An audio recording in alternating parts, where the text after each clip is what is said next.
Everyone note down today is day 2 of determinants, and in today's class we'll be basically discussing questions whatever we have done on the based on the concepts we have discussed in the last class. And then the next thing which we'll be doing is area of triangle. Okay, using determinant method we'll be finding out area of triangle. Okay, जो कि बहुत important है topic.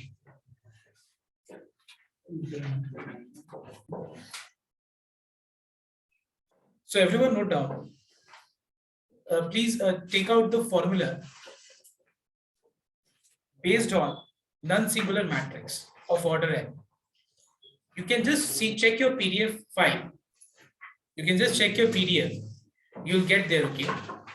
जो formula number B है, जो formula number B, उस formula number B में तुम लोग को ये चीज मिलेगा. देखना एक बार. Formula number B में वो सारे formulas का भी हम लोग को जरूरत मतलब काम आएगा ये सारा formula. ठीक है. Now based on this we'll be starting questions now. Okay.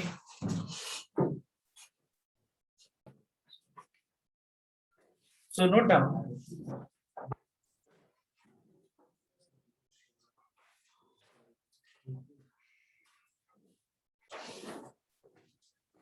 So I'm just writing questions here, okay, and you all have to answer, okay.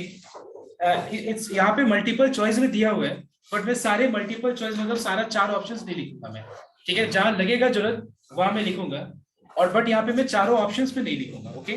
तो ध्यान देना एक बार. आज हम लोग बेसिकली सारे क्वेश्चंस को डिस्कस करेंगे जितना भी हम लोगों ने कर लिया है. और जो मुझे यहाँ दिखा ना सीबीएसई और आईएससी दोनों का एक ही मतलब जितना टॉप सिलेबस में है उसके ऊपर अगर हम डिस्कशन करें तो मुझे जो लगा कि हम लोगों ने सारा चीज कवर कर लिया. यहाँ पे 20-25 questions, sorry there are total 34 questions here, 35 49 लगभग तुम्हारा 100 क्वेश्चन से सारा उसी टॉपिक के ऊपर बेस्ड है जो हम लोग ने अभी तक क्लास में किया है डिटरमिनेंट्स का. मतलब ये अगर हम लोग आज डिस्कस कर लेते तो मतलब तुम्हारे एग्जाम में यहाँ से 4 से 5 मार्क्स तो तुम्हारा हाथ में है इस टॉपिक से. ओके, 1 मार्क्स भी जाने वाला नहीं. और तुम देखना मुझे ज्यादा हेल्प नहीं करना पड़ेगा अगर अभी तक का क्लास तुम लोगों ने फॉलो किया तो यहाँ पे क्या देखना एक बार. पहला क्वेश्चन है कि एक डिटरमिनेंट दिया हुआ है,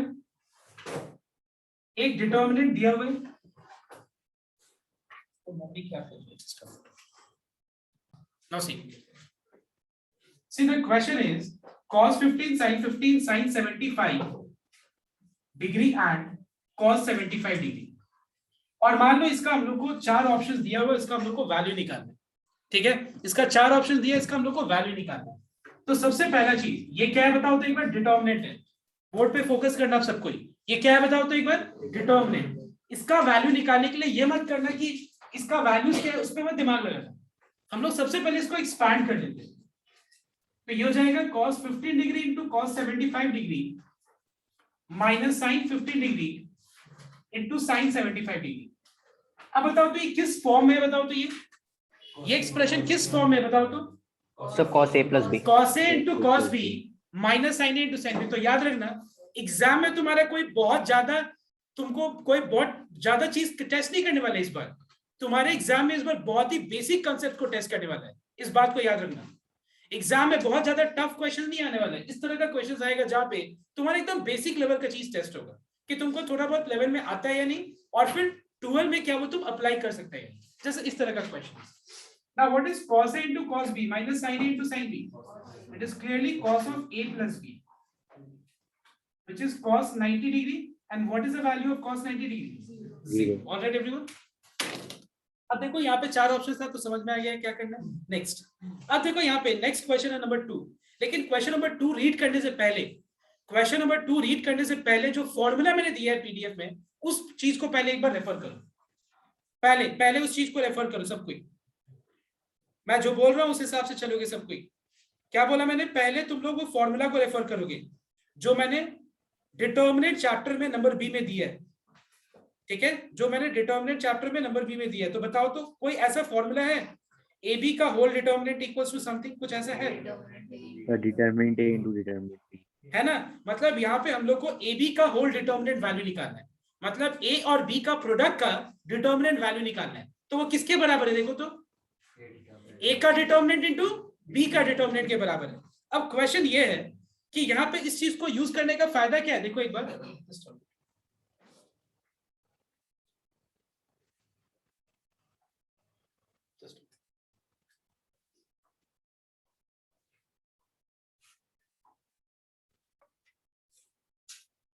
तो देखो ध्यान से, इस सम में क्यों प्रॉपर्टी नंबर 8 का काम अगर हम लोग यूज करें तो क्यों इतना आसान कैसे हो जाएगा सम? देखो तुम जितना टाइम लगाओगे, ध्यान देना एक बार, जितना टाइम तुम ए मैट्रिक्स का, ध्यान देना नंबर 2, यहाँ पे मैट्रिक्स ए दिया हुआ है 3 5 2 0 और मैट्रिक्स बी दिया हुआ है 170 0 -10 और तुम लोगों को क्या निकालना बताओ तो ए बी का डिटर्मिनेंट वैल्यू, मतलब ए और मैट्रिक्स बी का प्रोडक्ट का डिटर्मिनेंट वैल्यू। अब तुम सोच रहे होगा सर इतना ये फॉर्मूला एक्स्ट्रा याद करने का जरूरत क्या है, A into determinant into B determinant. इससे फायदा ये होगा कि तुमको ए और बी का प्रोडक्ट निकाल के जो तुम डिटर्मिनेंट निकालोगे, तुमको यहाँ पे एक लाइन में ए का डिटर्मिनेंट वैल्यू दिख रहा है कि नहीं, और बी का डिटर्मिनेंट वैल्यू क्या दिख रहा है, -10 -0 दैट इज -10। ए बी का डिटर्मिनेंट वैल्यू क्या होगा, -10 into -10 which is how much 100। Option में है 100, देखो है ऑप्शन में, मतलब विच इज द करेक्ट आंसर 100। अब देखो तुम जितना में प्रोडक्ट निकालेगा, हो सकता है वहां पे जल्दीबाजी में मिस्टेक हो, क्योंकि तुमको ओवरऑल सॉल्व कम से कम 35 सम करना ही है सॉल्व, और तुम्हारे पास टाइम 90 मिनट्स है। तुम सीबीएसई से हो या आईएससी से, तो समझ में है तुम्हारा यहाँ पे टाइम का इंपॉर्टेंस क्या है। तो याद रखना ये सब लेवल का चीजों को टेस्ट किया जाएगा तुम, ठीक है। नेक्स्ट अब देखना नंबर 3 है, देखो अब ध्यान देना, लास्ट डे याद होगा, या लास्ट डे कोई वीडियो देखा हो या मतलब क्लास अटेंड किया हो लाइव, और यार जो भी तुम लोग देखा होगा कि मैंने बताया था कि को फैक्टर को C ऑफ ij से डिनोट किया जाता है। Do you remember that?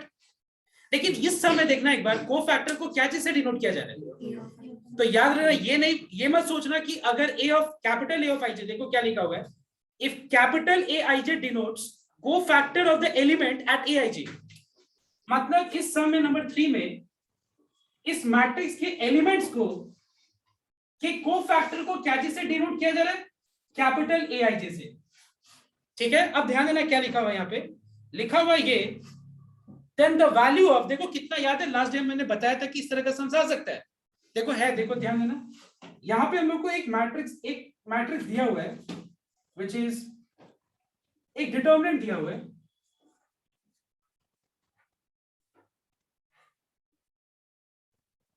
ठीक है। अब मान लो इसका मुझे बोला जा रहा है find the value of A11 A31 plus A13 A32 plus A13 and A33, इसका वैल्यू निकालने के लिए बोला जा रहा है। तो एक चीज नोट करो तुम लोग, क्या यहाँ पे तुमको अगर कोफैक्टर का तुमको सिर्फ एडजॉइंट निकालने आ जाता तो होता, तुमको एग्जैक्ट कोफैक्टर का मीनिंग क्या है जो मैं लास्ट डे बता रहा था, याद करो कि कोफैक्टर और माइनर्स तुमको निकालना आना चाहिए, स्पेसिफिकली ये टर्म्स तुमको पता होना चाहिए कि होता क्या है, याद है ना। तो अब देखो एक बात बताओ, सबसे पहले A31 क्या होगा, व्हाट विल बी A31, याद है ना मैंने बताया था कि दोनों का सम ऑड है या इवन है, इवन है तो क्या होगा प्लस, उसके बाद याद है ना मैंने बताया था कि A31 मतलब थर्ड रो फर्स्ट कॉलम को हाइड कर दो, क्या बचा -3504, इसका डिटर्मिनेंट वैल्यू निकालो, कितना हो गया -12, मतलब A31 की जगह पे -12 लगा दो। Now what is A11? What is A11? मतलब स्मॉल A11 क्या है बताओ तो 2 है। What is A13? मतलब फर्स्ट रो के थर्ड कॉलम पे कौन सा है, अब तुम लोग बताओ तो A32 क्या निकाला है, फटाफट बताओ, थर्ड रो सेकंड कॉलम के कोफैक्टर्स क्या है, कितना -22 है, करेक्ट, प्लस A13 क्या है बताओ तो, A13 यहाँ पे, अच्छा ये A13 है या कुछ और है, अच्छा A13 है या A कुछ और है, जो 5 into -22 किया सर, वो 3 + 2 5 होता है, ऑड है सर, तो ऑड का तो माइनस वाला जाएगा, प्लस हो जाएगा ना, माइनस सॉरी ये प्लस है, 5 into +22 प्लस A13 हो गया तुम्हारा 5, and what is cofactor at 33, how much 80, so what is answer, it is -24 plus 110 90, कितना हो गया 200, कितना 176 हो गया है ना। सर ऑप्शन ही नहीं है क्या नन ऑफ दिस लगा दो, नहीं option, sir, none of this option नहीं है, सो ऑप्शन ही नहीं है। अच्छा एक बार ठीक से कैलकुलेट करो सर, वो -18 होगा ना, प्लस कौन सा? सर 5 into -18 होगा, 3 + 3 3 + 3 6 वो हाँ सर, तो 6 into -3 करेगा ना, तो नहीं प्लस हो जाएगा, माइनस ऑफ -18, माइनस और माइनस, उसमें इतना दिमाग नहीं लगाना है, मतलब करेक्ट है हम लोग, इतना भी हम लोग को भरोसा है कि जो किया है इतना में राइट है, हो सकता है ना इन लोग यहाँ पे क्वेश्चन कुछ गलत दिया हो, A13 जो है ना ये वाला तीसरा, A13 नाउ कुछ और हो, मतलब जो किया राइट है, हम लोगों ने जो किया राइट है। ACC का वैल्यू कहाँ आया सर? क्या ACC से थर्ड कॉलम छुपाएगा तो सर 2 - 3 6 0 बचा। प्लस 20 माइनस 36 ओ सर मान 0 माइनस ऑफ -80, ठीक है। ठीक है सर। That's it. सर 18 इतना पे हम लोग को अपने आप पे कॉन्फिडेंस होना चाहिए। बोर्ड एग्जाम में ऐसा नहीं होगा, लेकिन है कि नहीं, यही आ रहा है ना सबको, एक बार यहाँ पे रिप्लाई करना। Yes, sir. हाँ ठीक है, इतना पे तो कॉन्फिडेंस होना चाहिए ना, इतना सिंपल चीज पे। नेक्स्ट, इसके बाद देखो तीसरा जो चौथा नंबर सम है एकदम ऐसा ही है। हम लोग ना सिर्फ 20-30 सम करेंगे ना, उसके बाद सारा रिपीट ही होगा। तो हमको सिर्फ पहला 20-30 ही सम करना है, 100 सम नहीं करना, मतलब वो तुम लोग करेगा, यहाँ पे हम लोग 20-30 ही करेंगे। नेक्स्ट 4 नंबर हो जाएगा। अब देखो next number 5, each of the third order determinant of value A is multiplied by 4 then the value of the new determinant. Answer.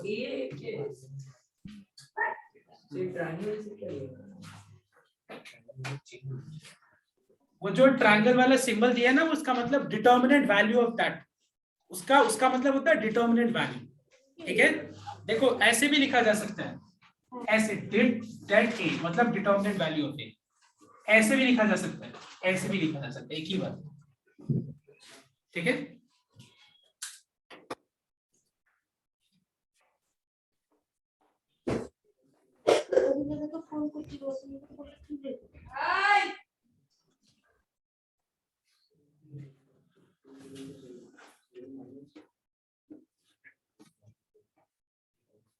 yes, now the next question is, I want your attention here.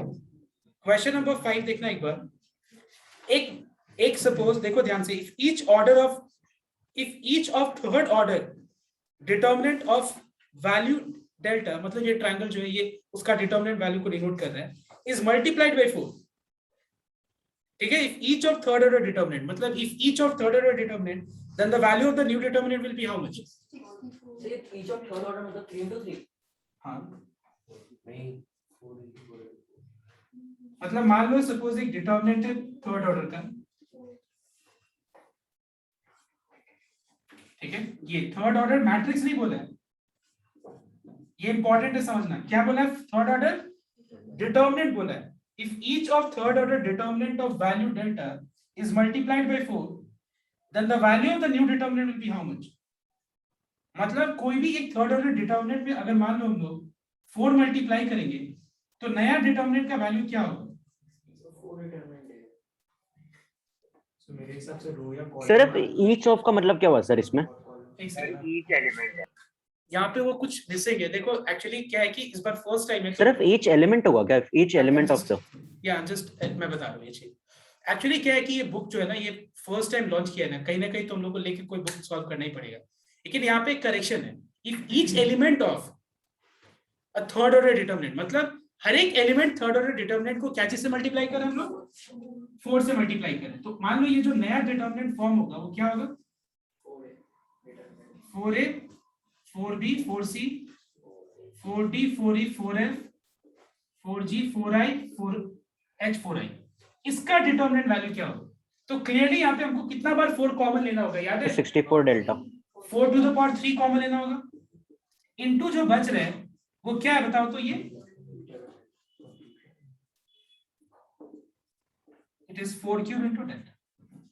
Clear? So what is the answer? It is 64 into delta. मतलब यहाँ पे उसमें एक चीज missing है, if each element of a determinant is multiplied by 4. समझ में आया बात? ये नहीं लिखा हुआ है कि 4 is multiplied to a determinant. 4 is multiplied to a determinant, तब तो वैल्यू कितना हो जाएगा? 4 टाइम्स इसका वैल्यू। याद है लास्ट टाइम हमने देखा था कि अगर मान लो मैं तुमसे ये पूछूं कि 4 into determinant A क्या होगा, तो तुम्हारा आंसर क्या होगा? 4 टाइम्स इसका वैल्यू। समझ में आया बात? यहाँ पे क्वेश्चन में एक चीज मिसिंग है कि यहाँ पे इन लोगों को लिखना चाहिए कि if 4 is multiplied with each and every element of the determinant, then what is the value of the new determinant? समझ में आया बात? क्योंकि रूल ऐसा होता है कि एक डिटर्मिनेंट में कोई कांस्टेंट अगर मल्टीप्लाई हो तो क्या रूल होता है बताओ? तो वो कांस्टेंट किससे मल्टीप्लाई होता है? हर एक एलिमेंट से। सुन रहे हो तुम लोग क्या बोल रहे हो? एक स्पेसिफिक रो या कॉलम से, एक स्पेसिफिक रो या एक स्पेसिफिक कॉलम से मल्टीप्लाई होता है। लेकिन मैट्रिक्स में क्या होता है? हर एक एलिमेंट से मल्टीप्लाई हो जाता है। लेकिन यहाँ पे क्या बोला है? If 4 is multiplied to each and every element of the determinant, तो नया डिटर्मिनेंट का वैल्यू क्या होगा? 3 बार 4 कॉमन ले लो, and then you sir get the अगर answer. यहाँ पे क्वेश्चन में होता कि इफ ईच रो या कॉलम भी तो लिख सकता था ना एलिमेंट की जगह. एब्सोल्युटली वैसे लिखता तो फिर आंसर उतना ही होता. अगर ईच रो या each column, if each row या ईच कॉलम होता तो मतलब फिर वो अलग चीज हो जाता. each column में तो एक ही बार 4 कॉलम. हाँ वही. ठीक है. I hope there is no confusion. There is some, I mean, language problem here. थोड़ा सा language problem because ये book first time launch हुआ है इस तरह का multiple choice क्योंकि pattern ही first time है. Next. Sir, ये क्या in each of third order में मतलब 3 into 3. 3 into 3. 2 order मतलब 2 into 2. Next. अब क्वेश्चन नंबर 6 देखना एक बार. Let A be a matrix. अब ध्यान देना यहाँ पे क्या बोला है बताओ तो. A is a matrix, not a determinant of order 3, and let delta denote the value of determinant A. Then what is the determinant of -2 है. मतलब अगर मान लो इस determinant का वैल्यू को डेल्टा से डिनोट किया जा रहा है तो फिर -2a का determinant वैल्यू क्या होगा. मैं नहीं बताने वाला, तुम लोग बताओ. तो -8 है. Very simple. -8 into डेल्टा हो जाएगा. ये सब किया था कि नहीं हम लोगों ने लास्ट टाइम. तो ये सब टाइप का क्वेश्चंस आने वाला और तुम लोग आसानी से सॉल्व कर लेगा. देखो नेक्स्ट. ट्रायंगल वाला मैंने करा नहीं, मैं अभी बीच में करा देता हूँ. ट्रायंगल वाला भी कंप्लीट कर देते हैं जो एक बार में पूरा हम लोग 20 क्वेश्चन सॉल्व करता है. So I want your attention here. Suppose you have a triangle whose vertices are B and C, let's say x3, y3. और सपोज इस ट्रायंगल का अपने लोग को एरिया निकालना. ठीक है, तो इसका फॉर्मूला क्या होता है कोई बताएगा. क्या करते हैं हम लोग. फर्स्ट रो में पहला कोऑर्डिनेट लिख दिया मैंने, सेकंड रो में सेकंड कोऑर्डिनेट, थर्ड रो में थर्ड कोऑर्डिनेट, और जो तीसरा थर्ड कॉलम में 1 1 1. तीसरा कॉलम में क्या लगा देंगे हम लोग 1 1 1. सिर्फ इतना नहीं, आगे हाफ होगा. इससे जो आंसर मिलेगा वो क्या होगा बताओ तो. Area of triangle. तो इसमें कुछ बहुत तुम्हारा मतलब इसमें कोई कंसेप्ट तुमको नहीं समझना है. बस तुमको ये जानना है कि एक ट्रायंगल का अगर 3 वर्टिसेस दिया होगा, एक ट्रायंगल का अगर 3 वर्टिसेस दिया होगा तो किसी भी ऑर्डर में पहले ए फिर बी फिर सी, ऐसा कोई जरूरत नहीं. किसी भी ऑर्डर में तीनों वर्टिसेस को अरेंज कर दो. x1 y1, x2 y2, x3 y3. तीसरे कॉलम में 1 1 1 क्योंकि डिटरमिनेंट वैल्यू हम सिर्फ किसका निकाल सकते हैं. किसका बताओ तो. स्क्वायर मैट्रिक्स का. तो हम क्या करेंगे, तीसरे कॉलम में 1 1 1 दे देंगे और आगे हाफ. इससे जो आंसर मिलेगा वो क्या होगा बताओ तो. Area of that particular triangle. So determinant in a matrix. Yes, it is a determinant, not a matrix. And please make sure that अगर मान लो तुम्हारा आंसर नेगेटिव में आएगा तो उस नेगेटिव को इग्नोर कर देना. क्योंकि क्या एरिया ऑफ ट्रायंगल नेगेटिव में हो सकता है नहीं, तो उस नेगेटिव को क्या कर देना, इग्नोर कर देना. That's all. तो जैसे मान लो सपोज एक ट्रायंगल का 3 वर्टिसेस दिया हुआ है. Let's say for example A 1, 2, B 3, 2 and C 5, 3. और इस ट्रायंगल का हमको एरिया निकालना. तो चलो इसी फॉर्मूला को यूज कर लेते. हम क्या करेंगे, x1 y1 मान लो x1 y1 1 2, ये हो गया मान लो x2 y2 और ये हो गया x3 y3. इसका अब हम एक्सपेंशन करके डिटरमिनेंट वैल्यू निकालेंगे. इसका एक्सपेंशन करेंगे तो आंसर क्या आएगा 1 टाइम्स इसका रोज एंड कॉलम्स हाइड कर दो. उसके बाद सेकंड एलिमेंट क्या है बताओ तो 2. हम किस रो को लेके एक्सपैंड कर रहे थे, एक्सपेंशन तो नहीं समझा रहे ना. एक्सपेंशन तो सबको पता है ना. मैं यहाँ पे रो 1 को लेके एक्सपैंड कर रहा हूं तो याद है ना प्लस माइनस प्लस, तो प्लस इंटू 1. उसके बाद उस एलिमेंट का रोज एंड कॉलम्स हाइड कर दो. सेकंड एलिमेंट 2 है, इसमें माइनस से मल्टीप्लाई किया. इसके बाद इसके एलिमेंट का रोज एंड कॉलम्स को हाइड कर दिया. तीसरा एलिमेंट +1 है, आई मीन 1, तो इसमें प्लस मल्टीप्लाई किया. इसके रोज एंड कॉलम्स को हाइड किया मैंने 3 2 5 3. क्या बचा बताओ तो हाफ टाइम्स 1 इंटू 2 - 3. फटाफट कर लेते हैं. 2 - 3 क्या होता है -1. ये क्या हो गया 3 - 5. ये क्या हो गया 9 - 10. तो इसका आंसर क्या है बताओगे, हाफ टाइम्स -1. उसके बाद तुम्हारा यहाँ पे हो गया +4 - 1. 4 - 2 is 2 है कि नहीं. 2 इंटू हाफ कितना हो गया 1. 1 square unit is your answer. But in case suppose यहाँ पे -2 आता तो हम क्या करते, उस माइनस को हटा देते और हटा के जो पॉजिटिव साइन है वो हम लिखते उसका एरिया ऑफ ट्रायंगल. हाँ मतलब नेक्स्ट स्टेप पे हम लिख देते हैं कि एरिया ऑफ ट्रायंगल, लेकिन ये समझने का बात है खुद ही सर हम। हाँ सर जैसे वहाँ पर अगर एरिया का वैल्यू दिया हुआ होता तो वो जो हाफ है हम लोग एरिया को इनटू 2 करके नॉर्मली डिनोमिनेटर निकाल के यूज कर सकते हैं। ठीक, अगर एरिया दिया रहता तो तब तुमको एरिया निकालने नहीं देता, सर, तब क्या ये- होता है बता दे। तब क्या होता है, इंस्टेड ऑफ दीज 3 कोऑर्डिनेट्स कहीं ना कहीं कुछ मिसिंग होता है, तो वो जो हाफ है इधर मल्टीप्लाई करके उसको कर सकते हैं। लेकिन अभी क्वेश्चन का मतलब कुछ और है, अभी तुमको एरिया ही निकालना है, तो ये हाफ इधर लेके कोई फायदा नहीं। सर और एरिया ऑफ ट्रायंगल निकालना है, थर्ड कॉलम को Now note down, the next question is number 7. Note करो एक बार। Number 7 में क्या लिखा हुआ है देखना एक बार। If the area of triangle ABC with vertices, एक ट्रायंगल है जिसका वर्टिसेस है A1,3, उसके बाद B0,0 है और CK,0 है। ठीक है, इस ट्रायंगल का हम लोग को एरिया पता है 3 स्क्वायर यूनिट। देखो एक 2019 या 18 में ऐसा एक ईयर था, लिसन हियर वेरी केयरफुली, जिसमें ये क्वेश्चन ही आया था और मैंने एक चीज नहीं बताया था, लेकिन उसमें क्या हुआ कि out of let's say 100 students 10 student ने वो चीज राइट करके है मेरे नहीं भी बताने की वजह से, नहीं भी बताने के बावजूद भी ना। मैं आज देखना चाहता हूं कि इसमें कौन कौन के का वैल्यू निकाल पाता है। एक चीज यहाँ पे आएगा, लेट मी सी कौन करेक्टली इसका आंसर निकाल पाता है। Let me see, I am giving 3 minutes time. पढ़िए सर प्लस माइनस 2। क्या आएगा, कुछ नहीं आएगा। 2 आंसर, इसका आंसर 2 है। हाँ, अच्छा 2 ही है ठीक, 2 आंसर है। नहीं है। वही है। देखो अभी। अच्छा पहले मैं 2 मिनट टाइम दूं। बहुत लोग 2 बोल रहे हैं, बहुत लोग प्लस माइनस 2 बोल रहे हैं। प्लस माइनस 2 है। ठीक है। पॉसिबल नहीं है। ठीक है, बहुत लोग मुझे प्लस माइनस बोल रहे हैं और बहुत ज्यादा लोग प्लस 2 बोल रहे हैं। मतलब 90% लोग प्लस 2 बोल रहे हैं और 10% लोग अभी भी प्लस माइनस 2 बोल रहे हैं शायद।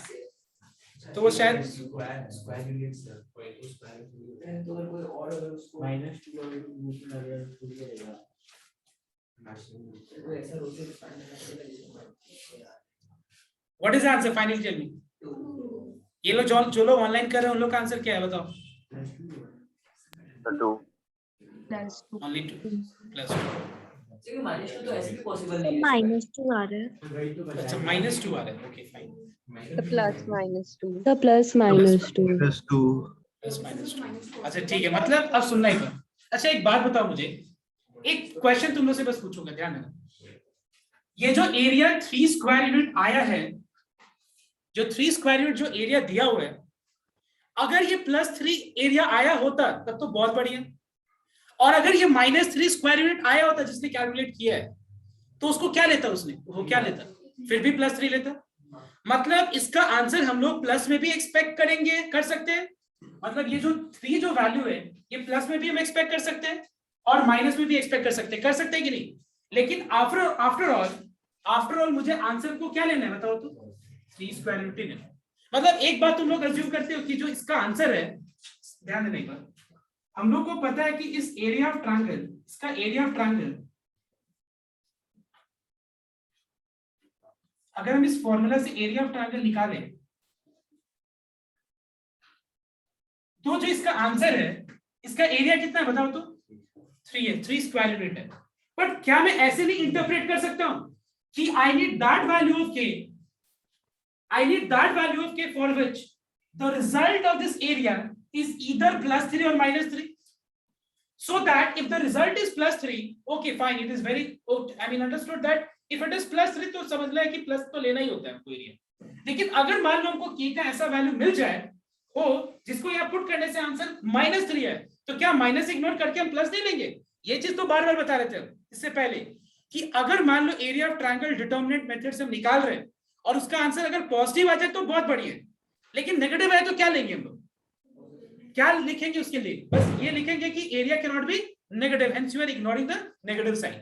अब मुझे यहाँ पे k का वैल्यू निकालना है, सुनो ध्यान से, k का वैल्यू निकालना है for which the result of this determinant is what, either +3 और -3। क्या मैं गलत बोल रहा हूं, हमको k का वो वैल्यू चाहिए जिससे इसका आंसर क्या होना चाहिए, या तो +3 तो भी चलेगा और -3 है तो भी चलेगा, क्योंकि दोनों केस से हम ये बोल सकते हैं कि एरिया इज, इफ आई अगर हम इसको अप्लाई करें ज्योमेट्री पे, इस कंसेप्ट को ज्योमेट्री पे अप्लाई करें, तो क्या हम ऐसे नहीं बोल सकते हैं कि +-3 जो भी है answer, finally the area is what, बोल सकते हैं ना हम लोग, क्योंकि वो थोड़ी ना यहाँ पे ये बोला जाएगा कि आंसर +3 था तो एरिया +3 है, आंसर -3 था तो एरिया +3 है, ऐसे थोड़ी ना बोलेगा। यहाँ पे सीधा बोला है कि area is 3 square unit. Now tell me what is the value of k for which the area will be what, 3 square unit. तो मतलब हम लोग यहाँ पे k का वैसा वैल्यू सोचेंगे जिससे इसका डिटरमिनेंट वैल्यू प्लस भी हो सके और माइनस भी हो सके। ऑलराइट एवरीवन, अब हम क्या करेंगे, क्रॉस मल्टीप्लाई कर देंगे और साथ में इसको एक्सपैंड भी कर देते हैं। एक्सपैंड करेंगे हम लोग तो plus minus plus minus plus minus plus minus plus 1 में समझ में ना, इसको लेके एक्सपैंड कर रहे हैं हम लोग। याद करना हम लोग पूरे रो 3 को लेके एक्सपैंड कर रहे हैं, और तुम लोग को ये सब को पता होना चाहिए कि रो 3 मुझे ज्यादा बेटर क्यों लग रहे हैं, क्योंकि यहाँ पे सबसे ज्यादा 0 है और मुझे एक और कॉलम बेटर लगता, कौन सा, कॉलम 2, मतलब ज्यादा इजी लगता क्योंकि यहाँ पे ज्यादा 0 है। तो या तो हम रो 3 को लेके एक्सपैंड कर सकते हैं या फिर हम कॉलम 2 को लेके एक्सपैंड कर सकते हैं। ये मत सोचना मैंने इन दोनों को इग्नोर कर दिया, इग्नोर नहीं किया मैंने, क्योंकि ये लेंगे तो भी उससे फायदा कुछ नहीं होगा, क्योंकि 0 इंटू एनीथिंग क्या होता है, 0 ही होता है। तो इट इज +1 इंटू 1 3 k0 और 2 राइट में चला गया तो क्या हो गया, +-6। इसको सॉल्व करेंगे तो क्या आएगा, 0 -3k equal to +-6, that is -3k equal to +-6। तो अगर -3k +-6 है, इसका मतलब इधर -3k इक्वल टू 6 और -3k इक्वल टू -6। तो यहां से k का वैल्यू क्या आएगा, -2, और यहां से k का वैल्यू क्या आएगा, +2। अब बताओ मुझे k का आंसर क्या होगा, प्लस एंड -2 बोथ। और ये जो मैं बात डिस्कस कर रहा था ना 10% लोगों का, वो 10% लोगों ने +-2 लिखा था और 90% लोगों ने सिर्फ क्या लिखे आया था, मतलब वो आंसर लिखे आया था जिससे प्लस, मतलब जो प्लस से जो आंसर आता वो लिखे आया, समझ में ना, क्योंकि उन लोगों को लगा था कि एरिया तो कभी भी नेगेटिव में हो ही नहीं सकता है। लेकिन वो बात भूल गए थे उन लोग ने कि जब हम इसका एरिया निकालते और अगर उसका आंसर नेगेटिव में भी आता तो भी हम पॉजिटिव में ही आंसर लेते, और पॉजिटिव में आंसर आता तो भी हम उसको पॉजिटिव में लेते। So that's why we must always think for that value of k, we must think for that value of k for which the result of this determinant is what, either +3 or -3। I hope you got my point everyone। Sir पर अगर option में दिया हुआ ही नहीं हुआ तो, हाँ obviously अगर मान लो ये चीज अगर तुमको सॉल्व करना होता तो दोनों आंसर लिखना होता, और इसी के कारण बहुत लोग को 99 मिला था। तो सॉल्व करना होता पूरा, तो फिर तुम अगर +-2 ना लिखो तो आंसर मतलब मार्क्स कट जाएगा। लेकिन हाँ ऑब्वियसली अगर 4 ऑप्शन है, एक ऑप्शन है तुम्हारा सिर्फ +2, दूसरा ऑप्शन है मान लो 3, तीसरा ऑप्शन है 4 और फोर्थ ऑप्शन है मान लो k इक्वल टू 5, तो ऑब्वियसली तुम यही मार्क करेगा, या -2 होगा तो -3 मार्क करेगा। लेकिन एक जगह 2 हो, एक जगह -2 और एक जगह +-2 दोनों हो, तो कौन सा मार्क करोगे, +-2। यही तुम्हारा डिफरेंस क्रिएट करेगा मल्टीपल चॉइस क्वेश्चन। समझ में आया बात, वहां पे पूरा का पूरा 0 बन जाएगा। I hope you are getting my point. So please copy down and we will move to the next question. Square plus minus दोनों केसेस में एक ऐसे, मतलब जो 3 है वो प्लस माइनस दोनों की हो गई। अभी तो बताया ना कि ये एरिया है। हां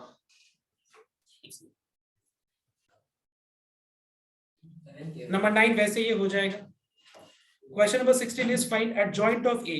So I don't want to waste time, and also one more thing, किसी भी 2x2 ऑर्डर का adjoint का बहुत शॉर्टकट मेथड है, पता है क्या, बता रहे बस क्या होता है, करना पड़ता है डायगोनल एलिमेंट्स को इंटरचेंज करके और एक डायगोनल को का साइन चेंज करना होता है। देखो बता रहा, शायद तुम लोग भी ये चीज ऑब्जर्व किया होगा। देखो इधर सपोज एक मैट्रिक्स है A,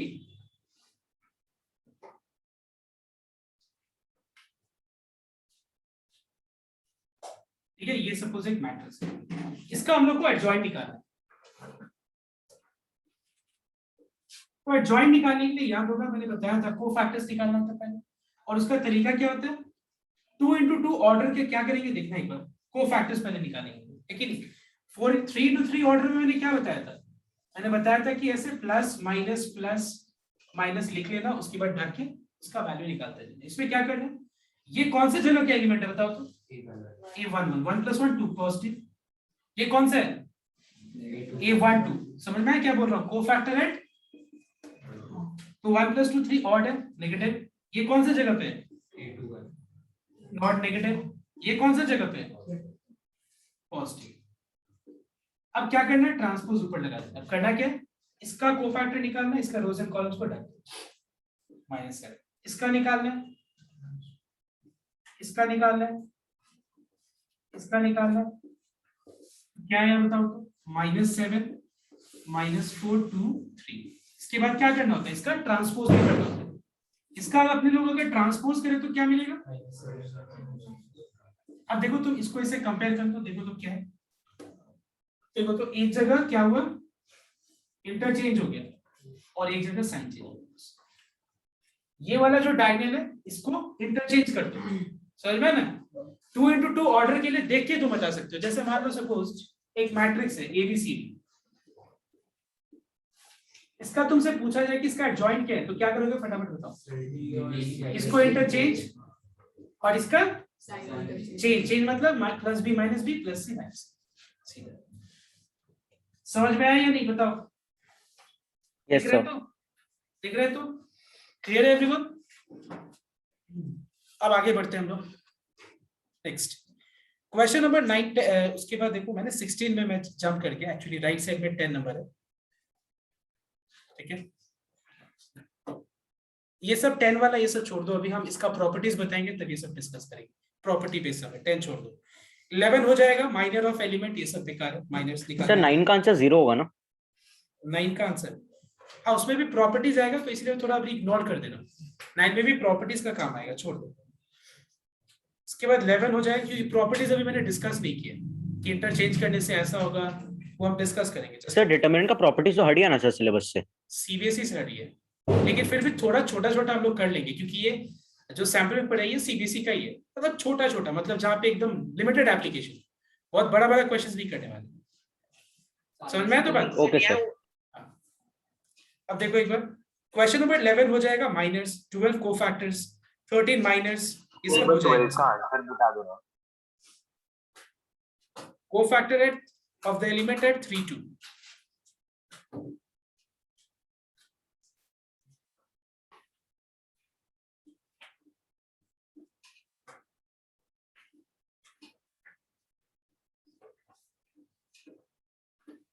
ठीक है, कोफैक्टर एट 8 2 2, यही तो है ना? सर आप 13 देख रहे हैं 12।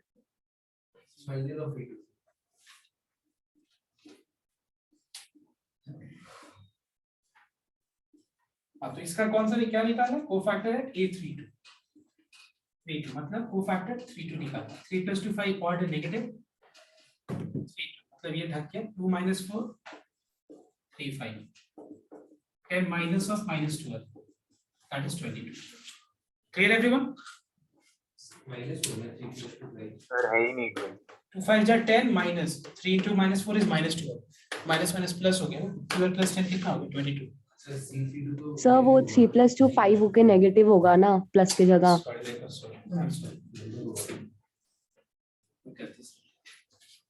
It's -22 sorry। माइनस क्या बात है? 22। ठीक है ठीक है ठीक है, इतना मैं तुम लोग पे भरोसा करता हूँ। तुम लोग अगर बोल दोगे सर आंसर क्वेश्चन रॉन्ग है, हम मानते हैं, डोंट वरी। अब देखो एक बार नेक्स्ट। अच्छा बताओ तो नॉन सिंगुलर मैट्रिक्स का मतलब क्या होता है?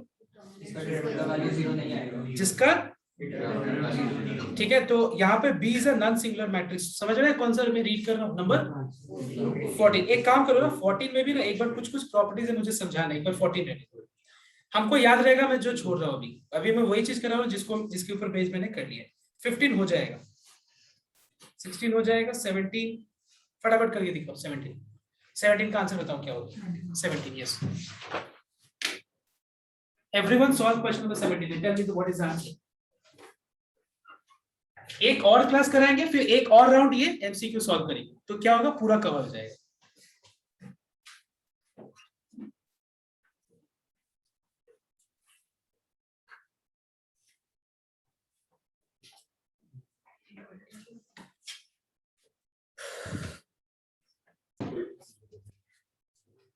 सी लिखा हुआ है यहाँ पे 17 में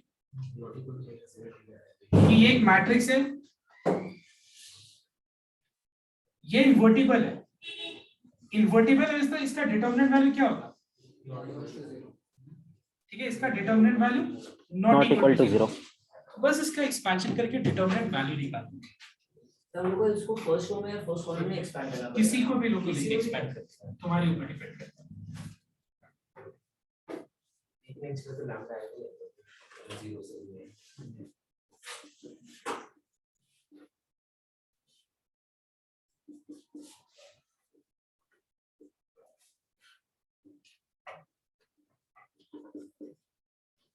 minus lambda not equal to 70, lambda not equal to minus 70। ठीक है, नेक्स्ट 17 के बाद नेक्स्ट वन 18 भी 18 तो देखो एक बार प्रॉपर्टी देखो यहाँ जो मैंने लॉस दिया है ना नंबर बी में, वो देखो और ये देखो, खोज के बताओ ये आंसर क्या होगा। लिखा हुआ है यहाँ पे कि if A is a non-singular matrix, what is the meaning of non-singular matrix? जिसका determinant value not equal to 0 हो, जिसका ऑर्डर 3 है, then adjoint A is equal to determinant A to the power n. So here the value of n is what? Yes, can you tell me what is the value of n? 2 कोई बता सकता है? चलो 2 क्योंकि तुमको पता है कि adjoint A का, सुनना यहाँ पे, adjoint A का डिटरमिनेंट वैल्यू इसके पावर पे क्या होना चाहिए? n-1। ठीक है, सुनना एक बार। और लिखा हुआ है कि A is a non-singular matrix of order 3। क्या है बताओ तो उसका ऑर्डर 3 है, मतलब n क्या डिनोट करता है? Order of matrix. यहाँ पे n क्या डिनोट करता है? Order of matrix. ठीक है, अब बताओ मुझे n-1 का वैल्यू किसके बराबर है यहाँ पे? इस सब में 2 के बराबर है कि नहीं? है ना, कुछ दिया हुआ है ना? हाँ 2 है, कहाँ दिया? फर्स्ट ऑप्शन तो है 18 नहीं, A is a non-singular matrix of order 3। तो यहाँ पे सीधा सा बात, अगर हम एक n के जगह पे 3 लगा दे तो 3-1 क्या हो जाएगा? तो what is the value of n? n 2 नहीं होगा, n क्या होगा? 2 होगा, 3 नहीं होगा। This note down. कंफ्यूज हो गया तुम लोग? अगर मान लो, सुनो यहाँ पे फिर से नोट करना, हम लोगों को पता है कि adjoint A का determinant value is determinant A to the power n-1, है ना? है तो ये फॉर्मूला ना, चेक कर लो। अब n यहाँ पे क्या डिनोट करता है? ऑर्डर इस समय क्या है? तो अगर हम देखें तो adjoint A किसके बराबर होगा? Determinant A to the power 3-1, that is 2, है कि नहीं? तो अगर हम इसको कंपेयर करें, यहाँ जो दिया हुआ है देखो इक्वेशन, यहाँ इक्वेशन क्या दिया हुआ है? adjoint A का determinant value is determinant A to the power n। तो अगर हम दोनों को कंपेयर करें तो n का वैल्यू क्या दिख रहा है? बस ये ही दिखाना है, n का वैल्यू क्या है। तो मैं भी बोलते हैं कि दो ऑर्डर है 2 into 2 और 3 into 3। नहीं क्या बोला था? क्वेश्चन में दिया है 3 ऑर्डर, हाँ। n का वैल्यू फिर अभी 2 आ रहा है। नहीं, n का वैल्यू देखो, n के जगह पे हम क्या लगाएंगे? ऑर्डर लगाएंगे ना। हां n के जगह अगर हम ऑर्डर लगाएंगे, अच्छा हम समझ गए, तुम कंफ्यूज m ले लेते हैं, चलो ठीक है, m ले लेते हैं। m क्या है? Order of the matrix. यहाँ पे ऑर्डर क्या है? n का वैल्यू क्या है? अलग-अलग मतलब वहां पे तुमको कंफ्यूजन इसीलिए हो रहा है क्योंकि वहां पे मैंने फॉर्मूला में ऑर्डर को n से डिनोट किया है और यहाँ पे जो चीज निकाला है उसको हम लोग n से डिनोट किए, इसीलिए कंफ्यूजन हो रहा है। समझ में आया तो बात? नेक्स्ट, किसी को कोई कंफ्यूजन है यहाँ पे जो लोग अटेंड कर रहे हैं? वापस से बताइए ना। देखो फिर से सुनना है।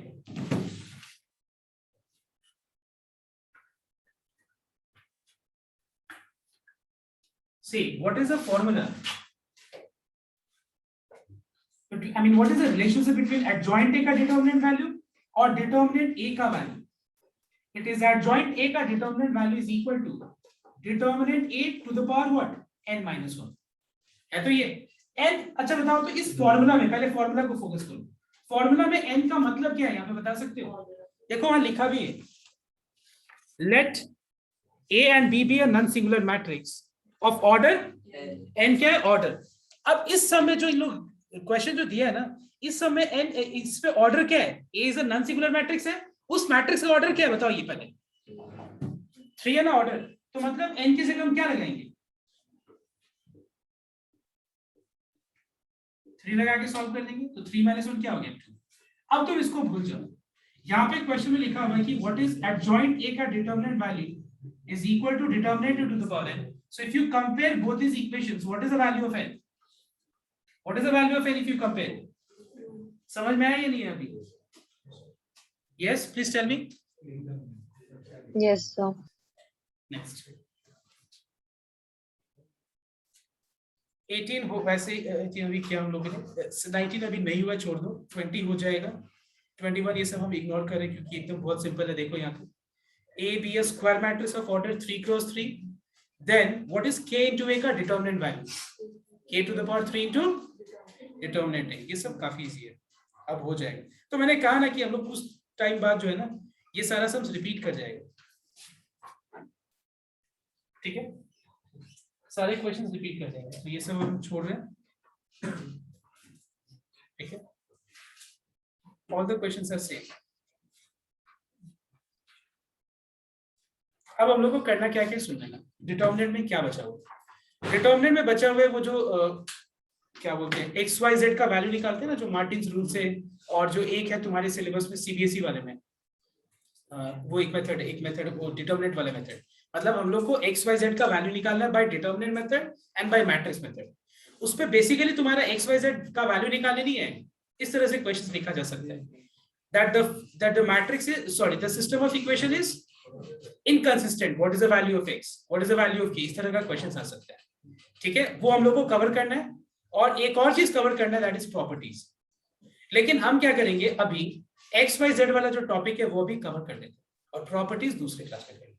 तो क्या है, हम लोग का बस एक टॉपिक बचेगा, दैट इज प्रॉपर्टीज। और प्रॉपर्टीज में तुम लोगों को इतना ज्यादा लंबा सम जो है ना यहाँ पे जो मैंने दिया है पीडीएफ में, ये सब सम्स नहीं करना, एकदम इसमें सिलेक्टिव मार्क करा देंगे जिसमें तुम्हारा देख के आंसर आ जाए। समझ में आया बात? मतलब वो सब सम्स नहीं करना जिसमें तुम्हारा लगभग तुम्हारा 3-3 पेज लगता था ना, वो सब सम्स नहीं करना प्रॉपर्टीज में। इनफैक्ट हम बोलेंगे सीबीएसई वाले को भी वो कर लेने के लिए, रिस्क नहीं लेने के लिए ज्यादा, ठीक है। तो पहले हम लोग सिस्टम ऑफ लीनियर इक्वेशन करते हैं, देखना है।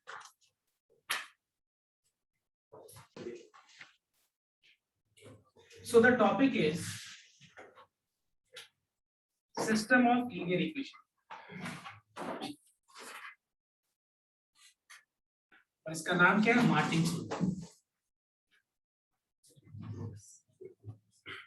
ठीक है।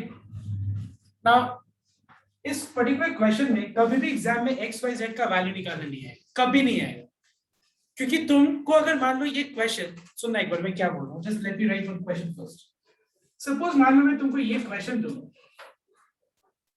और if I say that 4 option है, पूरा दिमाग लगाओ, 4 ऑप्शन है, एक ऑप्शन में x का वैल्यू 1 2 3 है, दूसरा ऑप्शन में a का वैल्यू x का वैल्यू 1, y का वैल्यू 3, z का वैल्यू 4 है।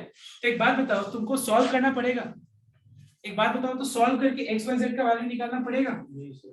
तुम आंसर को ही तुम इक्वेशन में पुट करके और चेक कर सकते हैं। ए बी सी डी जो 4 ऑप्शन है ना, एक बार ए ऑप्शन पुट कर दिया इक्वेशन में, एक बार बी ऑप्शन पुट कर दिया, जो भी ऑप्शन तीनों इक्वेशंस को सेटिस्फाई करे वो तुम्हारा आंसर होगा। लेकिन अब तुम ये सोच रहे हो कि मैं करा क्यों रहा हूं, बिकॉज इसके ऊपर एक सम्स आ सकता है इस तरह का, फाइंड द वैल्यू ऑफ के, फाइंड द वैल्यू ऑफ के if the system is consistent. तो अभी तुमको अगर कंसिस्टेंट का मीनिंग ही नहीं पता है क्या होता है, तो तुम क्या यहाँ के का वैल्यू निकाल पाएगा? तो यहाँ पे इस तरह का क्वेश्चन आएगा, कभी भी एक्स वाई जेड निकालने नहीं आएगा। एक्स वाई जेड निकालने आएगा तो तुम्हारा जो भी ऑप्शन है, आंसर से तुम क्वेश्चंस को आंसर से कोई यूज करके यहाँ पे, और हम निकाल सकते हैं कि which is the correct answer. I hope you are getting my point, में क्या बोल रहा हूं। तो देखो ध्यान से, ये इक्वेशन को कैसे सॉल्व किया जाता है। Now there are 3 equations given to you, और तुमको यहाँ पे x, y और z का वैल्यूज निकालना है। क्या निकालना है? x, y, z का वैल्यूज। कौन से मेथड से मैं बता रहा हूं? मार्टिन्स रूल मतलब कौन सा method? Matrix method. Martins rule को कौन से मेथड बोलते हैं हम लोग? Matrix method. इसमें क्या करते हैं, ध्यान देना है। सबसे पहले इन तीनों इक्वेशंस को हम लोग मैट्रिक्स के फॉर्म में रिप्रेजेंट करते हैं as ax equal to b। What is step number 1? Step number 1 में हम क्या करते हैं, इस तीनों इक्वेशंस को हम लोग मैट्रिक्स फॉर्म में रिप्रेजेंट करते हैं। इसको किस फॉर्म में ट्रांसफॉर्म करते हैं हम लोग? मैट्रिक्स के फॉर्म में। जहां पे जो मैट्रिक्स ए है वो क्या बताओ तो? It is a 3 into 3 order matrix. What is matrix A? Matrix A is a 3 into 3 order matrix. उसमें क्या लिखना है देखो ध्यान से। बताओ तो पहला इक्वेशन में x का कोएफिशिएंट क्या है? y का, z का। सेकंड इक्वेशन में x का, y का, z का। थर्ड इक्वेशन का x का, y का, z का। कैपिटल X क्या है? Capital X is all the missing variables, जो इस इक्वेशन जिससे बना है। बताओ तो ये तीनों इक्वेशंस किस वेरिएबल से बना है? उसको x, y को और z को ऐसे लिखो। उसके बाद मैट्रिक्स बी क्या है? कांस्टेंट।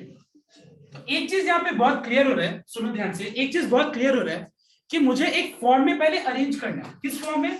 पहले x फिर y फिर क्या होना चाहिए? दूसरे में भी पहले x फिर y फिर z, तीसरे में भी x y z। कुछ चीज अगर मिसिंग हो तो कैसे उसको रिप्रेजेंट करोगे? कैसे? 0 से। 1 into तो समथिंग तो वो होगा, लेकिन 0 into z कुछ नहीं। समझ में आया बात? तो अगर मान लो किसी भी इक्वेशन में अगर कोई वेरिएबल मिसिंग है तो कोई दिक्कत नहीं है। क्या करेगा तुम उसको? 0 into, जैसे मान लो यहाँ पे 2x नहीं है तो कैसे रिप्रेजेंट करेंगे हम लोग? 0 into x। Sir post order rule use कर रहे हैं। अब देखो ध्यान से, उसी तरह का कुछ हो गया। अब यहाँ पे मुझे कैपिटल X निकालना है। क्यों बताओ तो? कैपिटल X निकालने का कारण क्या है, कोई बता सकते हैं? क्योंकि मुझे x y z का वैल्यू निकालना है, और बहुत पहले मैंने बताया था पोस्ट ऑर्डर प्री ऑर्डर। अब मुझे कैपिटल X का अगर वैल्यू निकालना है तो मुझे क्या करना पड़ेगा पता है? A इनवर्स को B से मल्टीप्लाई करना पड़ेगा। ठीक है, A इनवर्स को किससे मल्टीप्लाई करना पड़ेगा? B से। अगर किसी को नहीं पता है तो तुम बस ये याद रख लो कि पहले स्टेप नंबर 1 में हम इस फॉर्म में रिप्रेजेंट करेंगे, और स्टेप नंबर 2 में x equal to A inverse B से क्या सॉल्व करेंगे? x y z का वैल्यू निकालेंगे। बस तुमको दो चीज जानना है। Step 1, represent these three equations in the form a into x equal to b. A is a capital, A is capital, x is capital, b is capital. What is matrix A? Matrix A is a 3 into 3 order matrix. You can see here. What is capital X? Column matrix. Column matrix. इसमें missing variables होगा। Capital B क्या होगा? Constant matrix. इतना समझ गया? अगर तुमको इतना डिटेल में नहीं जाना है तो डायरेक्ट ये सोचो कि स्टेप नंबर 2 में मुझे किसको सॉल्व करके कैपिटल X मिल जाएगा। कैपिटल X मतलब x y z का वैल्यू, कैपिटल X मतलब x y z का वैल्यू। कैसे मिलेगा? A इनवर्स को क्या चीज से मल्टीप्लाई करके। तो एक बात बताओ, मुझे A इनवर्स निकालना पड़ेगा कि नहीं? अब A इनवर्स निकालने के लिए मुझे क्या करना पड़ेगा? स्टेप 3 में A इनवर्स निकालने के लिए पहले एडजॉइंट निकालोगे या पहले डिटरमिनेंट वैल्यू? क्यों बताओ तो? क्योंकि अगर मान लो तुम्हारा डिटरमिनेंट वैल्यू ही 0 हो गया तो तुम्हारा कोई फायदा हुआ एडजॉइंट निकाल के? तो इसीलिए याद रखना सबको ही, सॉल्व करके A इनवर्स निकाल के B से मल्टीप्लाई करने से पहले A इनवर्स तभी एग्जिस्ट करेगा जब उसका determinant value not equal to 0 होगा। और जहां पे determinant value not equal to 0 हो, उस तरह का कंडीशन को क्या कहते हैं हम लोग? कंसिस्टेंट। क्या बोलते हैं बताओ तो? That the equation is consistent. इस तरह का सिचुएशन को क्या बोलते हैं हम लोग? System is consistent. What is the meaning of system is consistent? System is consistent का मतलब ये हुआ कि मतलब हम इसको सॉल्व करके, इस मेथड से सॉल्व करके क्या निकाल सकते हैं हम लोग? x का वैल्यू, y का वैल्यू, z का वैल्यू। फिर से मैं रिपीट कर रहा हूं, स्टेप 1 तो हो गया, स्टेप 2 हो गया। दिख रहा है कि हम लोग को क्या निकालना है? स्टेप 2 में कैपिटल X निकालने के लिए क्या निकालना है? A इनवर्स को निकाल के B से मल्टीप्लाई करना है। लेकिन एक बात बताओ, A इनवर्स ऐसे निकल जाएगा? उसके लिए क्या दो चीज निकालना पड़ेगा? और लेकिन पहले क्या निकालेगा? तो डिटरमिनेंट वैल्यू ही इंडिकेटर है कि क्या ये सिस्टम ऑफ इक्वेशन, क्या ये इक्वेशन कंसिस्टेंट होगा या इनकंसिस्टेंट होगा। कंसिस्टेंट होगा मतलब determinant value not equal to 0। Inconsistent होगा तो क्या होगा? तो फिलहाल तुम्हारे सिलेबस में इतना ही जानना है तुमको, इनकंसिस्टेंट, कंसिस्टेंट। तुम्हारे क्वेश्चन में एग्जाम में ऐसे ही आएगा क्वेश्चन। क्या कंसिस्टेंट तो तुमको ध्यान में रखना है, ये इनकंसिस्टेंट मतलब हम क्या बोल रहे हैं बस उतना समझ। इनकंसिस्टेंट मतलब उसका कोई सोल्यूशन नहीं होगा। तो अगर उसका कोई सोल्यूशन नहीं होगा मतलब उसका डिटरमिनेंट वैल्यू क्या होगा? तभी उसका नो सोल्यूशन होगा, 0। क्योंकि उसका डिटरमिनेंट वैल्यू 0 होगा तभी तो 1/0 क्या हो जाएगा? अनडिफाइंड। समझ में आया मेरे बात? तो तुमको बस इसमें Cramer's rule, sorry Martins rule से सिर्फ तुमको दो ही चीज समझना है। मैं इतना ये सब चीज समझाया क्यों पता है? बस दो चीज बताने के लिए कि अगर मान लो हम लोग इस एक सिस्टम ऑफ इक्वेशन कंसिस्टेंट होगा मतलब उसका डिटरमिनेंट वैल्यू क्या होगा? Not equal to 0। तभी तो तुम डिटर्मिनेंट वैल्यू निकाल के, एडजॉइंट निकाल के, इनवर्स निकाल के, और तब तुम मैट्रिक्स एक्स निकाल सकते हो। मैट्रिक्स एक्स निकालने का मतलब क्या हुआ, XYZ मिल गया, मतलब कंसिस्टेंट है। Determinant value not equal to 0। Inconsistent मतलब तो सिंगुलर नॉन सिंगुलर वाला बात हो गया। सिंगुलर तो ठीक है, इतना हम लोग को हर एक को दो चीज को मिक्स नहीं करना है। इनकंसिस्टेंट मतलब डिटर्मिनेंट वैल्यू 0, कंसिस्टेंट मतलब not equal to. Clear everyone? Please copy down these two things only this much is required.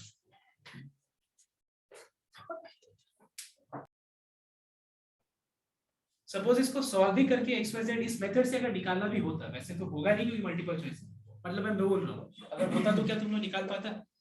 बस उसमें निकालना क्या बताओ तो, A का इनवर्स और उसको B से मल्टीप्लाई कर, ठीक है, you get matrix. I hope it is clear to everyone. So क्या हो पाएगा समझ इससे? Yes sir. ठीक है, तो मैं यहाँ जो देख रहा हूँ इसके ऊपर बहुत सारे, हाँ बताओ। Determinant A not equal to 0 sir, तो यूनिक सॉल्यूशंस आएगा क्या? हाँ एग्जैक्टली, यूनिक सॉल्यूशन। एक्चुअली मैं इतना ज्यादा डिटेल में नहीं जा रहा हूँ। Unique, consistent with unique solution, inconsistent with infinite solution, inconsistent no solution. Actually तुम्हारा अगर डिटर्मिनेंट वैल्यू 0 आ जाता है ना, नॉट इक्वल टू 0, तो कंसिस्टेंट विद यूनिक सॉल्यूशन होता है।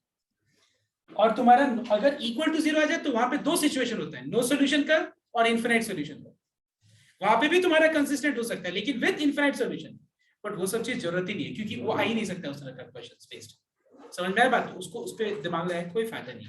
तुम्हारे एग्जाम में डायरेक्ट ऐसे बोलेगा, inconsistent determinant value equal to 0, consistent with unique solution मतलब कंसिस्टेंट तो determinant value not equal to 0। समझ में आया? तो समझ में आया? Yes sir.